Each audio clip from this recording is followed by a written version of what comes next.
विश्वनाथ भोलेनाथ भगवान की जय। ओम नमः शिवाय। ओम नमः शिवाय।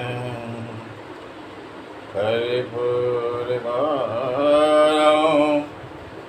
करुणावतारम् संसार सारं भुजगेन्द्रहारं सदा वसन्तं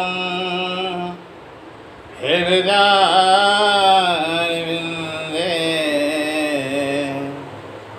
भवं भवानी सहितं नमामि। हर हर महादेव, हर हर महादेव, हर हर महादेव। अखंड कोटि ब्रह्मांड नायक विश्वनाथ दीनानाथ उमानाथ भगवान के चरण बिंदों में बैठे समस्त संत समाज, आचार्य गण और परम कल्याण करने वाली, दुख नाशनी, पाप नाशनी शिव महापुराण की कथा में सेवा करने आए परम प्रिय भक्त भक्ति स्वरूपाएं माताएं बहनें, कैलाश पर्वत पर, विंध्याचल पर्वत पर नंदी जी सनकादिक ऋषि के लिए कथा सुना रहे हैं। और यह श्री शिव पुराण कथा ब्रह्मलोक में ब्रह्मा जी नारद जी को सुना रहे हैं। वही कथा मृत्यु लोक में नैमिषारण्य क्षेत्र में, कहाँ? नैमिषारण्य क्षेत्र में, जहाँ लखनऊ से सीतापुर जिले के पास है। वहाँ पर सूत जी महाराज 88,000 ऋषियों को यह कथा सुना रहे हैं। और हम भी अपनी वाणी को पवित्र करने के लिए, आपके दुखों को नाश करने के लिए, आपके पापों को नाश करने के लिए, आपका कल्याण करने के लिए, आपको लाभ प्राप्त करने के लिए, आपको भगवान की भक्ति दिलाने के लिए और फिर शक्ति दिलाने के लिए आज हम कथा यहाँ ललितपुर से श्रवण करा रहे हैं। सूत जी महाराज कहते हैं, ऋषियों, संसार के लोग बड़ी विधि विधान से ना तो अपना घर में मंदिर बनाते हैं, ना ही विधि विधान से पूजा करते हैं। मन माने ढंग से दूसरों को देखकर, भगवान की प्रेरणा से दूसरों को देखकर क्या कर रहा है, उसको देखकर पूजा कर रहा है, अपने घर का मंदिर बना रहा है। अब अपनी इच्छा अनुसार जैसा समय मिले और जैसे उसकी बुद्धि काम करे, वह प्रतिदिन भगवान का पूजन करता है, लेकिन उसका फल प्राप्त नहीं होता है। शास्त्र कहते हैं, विधिवत पूजा, जप तप हवन इत्यादि करने से कलिकाल के लोगों को जो यह विधि विधान से कार्य नहीं करते हैं, जप तप पूजा साधना आराधना प्रार्थना शास्त्र के अनुसार नहीं करते हैं, विधिवत नहीं करते हैं, इसलिए सज्जनों उन्हें फल प्राप्त नहीं होता है, उनको फल प्राप्त नहीं होता है। सब करते हैं देखा दाखू एक दूसरे की, लेकिन फल प्राप्त नहीं होता है। ध्यान देना। किस प्रकार मंदिर हमने आप लोगों को बताया।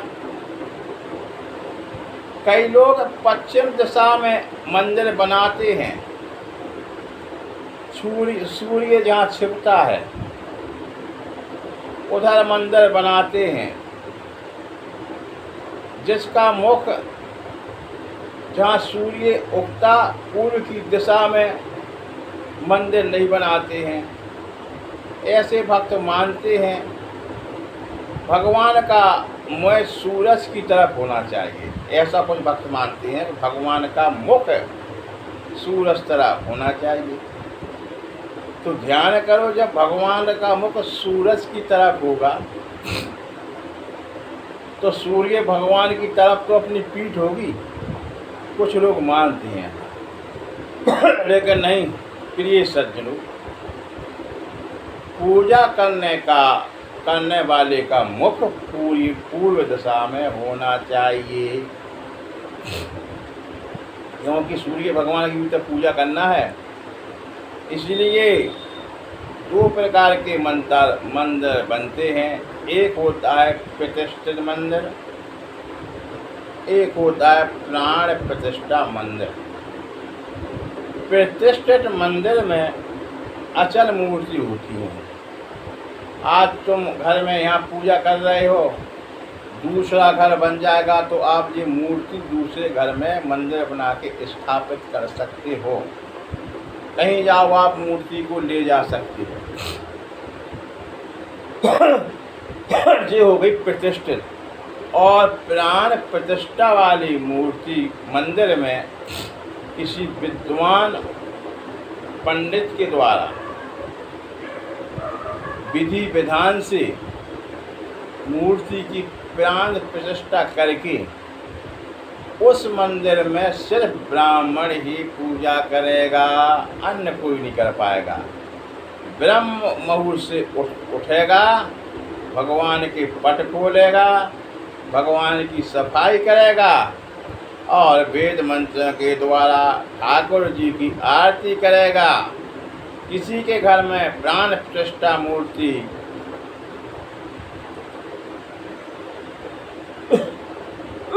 कभी भी प्राण प्रतिष्ठा मूर्ति अपने भवन में नहीं कराना चाहिए, अपने घर में नहीं कराना चाहिए। क्योंकि घर में पति पत्नियां भी शुद्ध नहीं रहती, अशुद्धता ज़्यादा रहती है। और जब प्राण प्रतिष्ठा हो जाती है तो वहाँ पे बड़ी शुद्धता के साथ पूजन करने का विधान है, बड़ी विधि विधान से। यदि कोई गृहस्थी अपना निजी मंदिर बना के प्राण प्रतिष्ठा करना चाहता है तो वह गांव के कम से कम 100 मीटर दूर होना चाहिए, वहाँ प्राण प्रतिष्ठा कराना चाहिए। नहीं तो उसका दुष्परिणाम भुगतना पड़ता है। घर बनाना है तो यदि हम जो प्रतिष्ठित मूर्ति है यदि घर बनाना है तो अगले घर में अपन ले जा सकते हैं और पूजा कर सकते हैं। इसलिए शिवलिंग हमेशा ईशान कोण में रखना चाहिए। पूरब और उत्तर के जो बीच में होता है उसका ईशान कोण कहलाता है। उसमें कोई भक्त बिना रोक टोक के पूजा कर सकता है, लेकिन भक्त का मुँह पूरब की तरफ होना चाहिए। फिर आप मोहल्ले में करें पूजा या बाहर करें, दर्शन करने वाले का मुख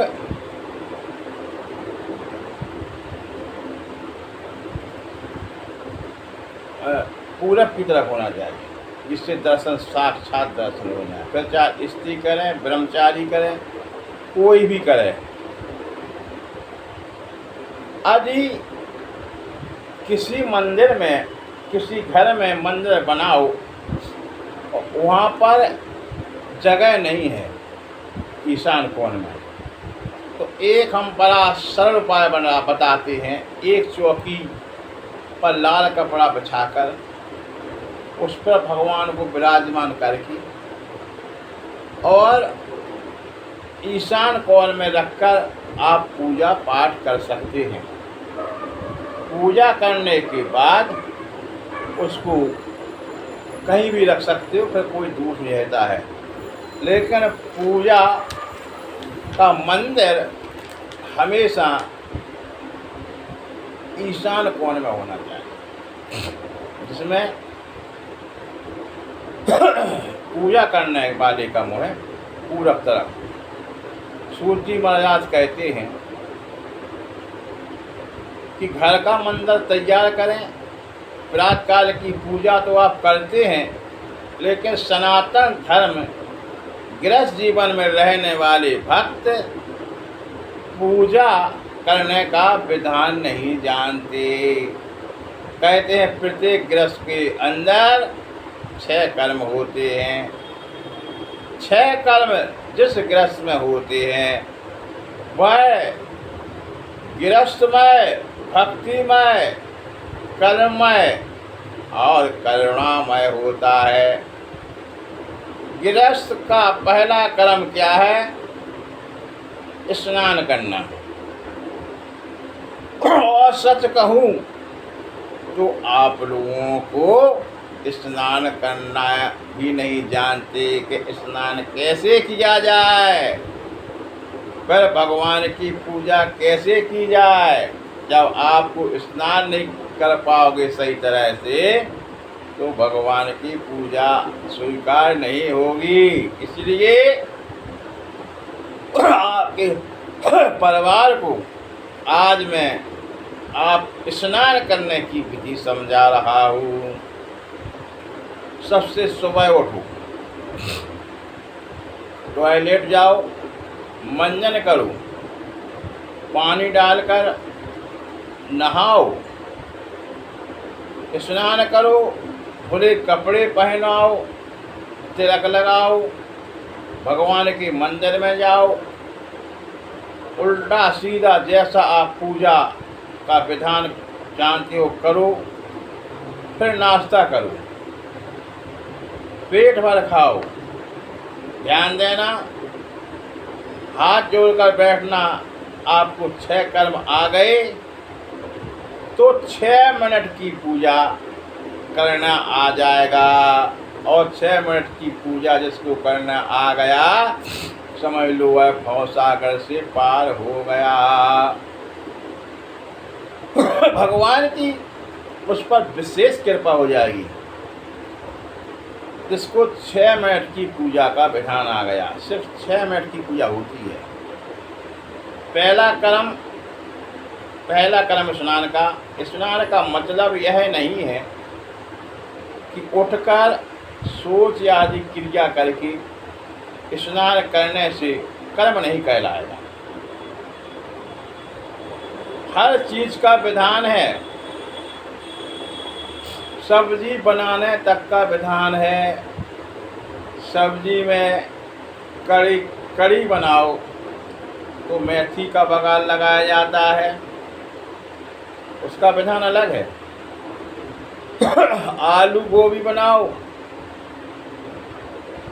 तो उसमें जीरे डाले जाते हैं।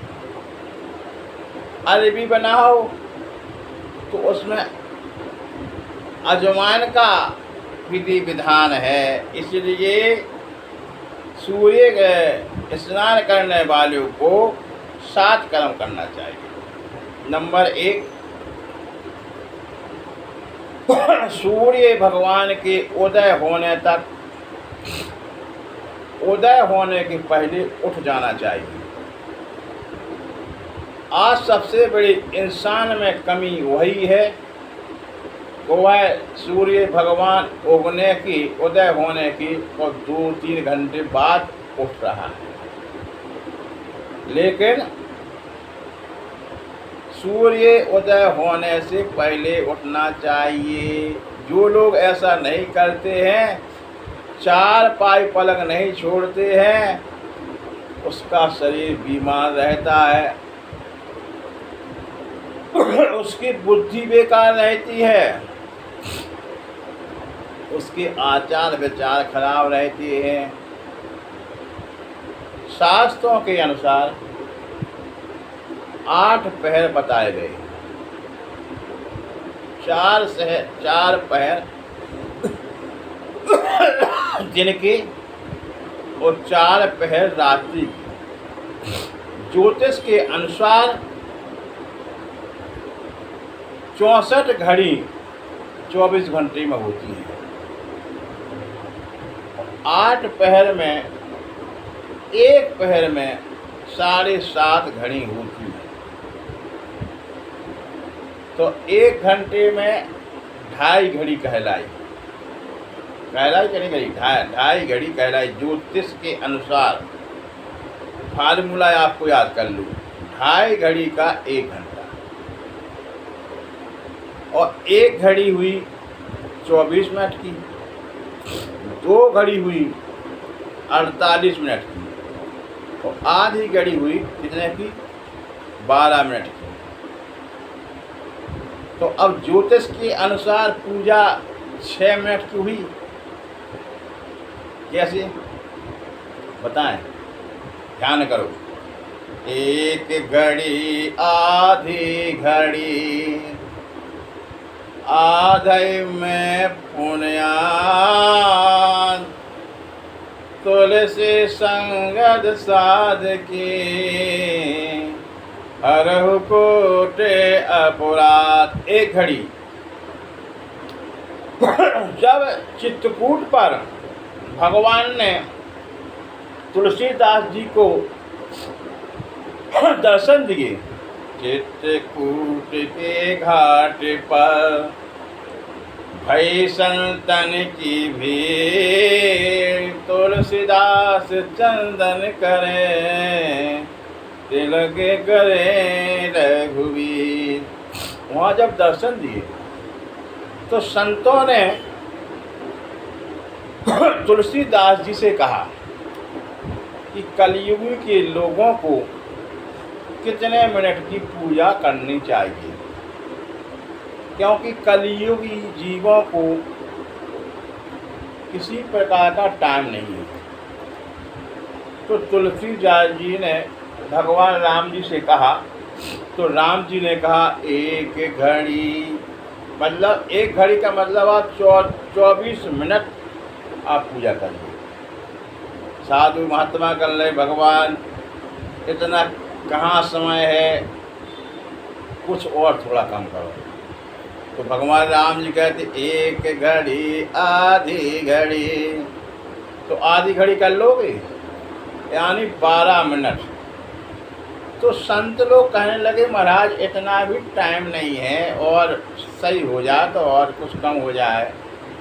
तो भगवान कह रहे 1 घड़ी आधी घड़ी, मतलब 12 मिनट नहीं कर 24 मिनट नहीं तो आधा मिनट। 1 घड़ी आधी घड़ी, आधे में पुण्यान।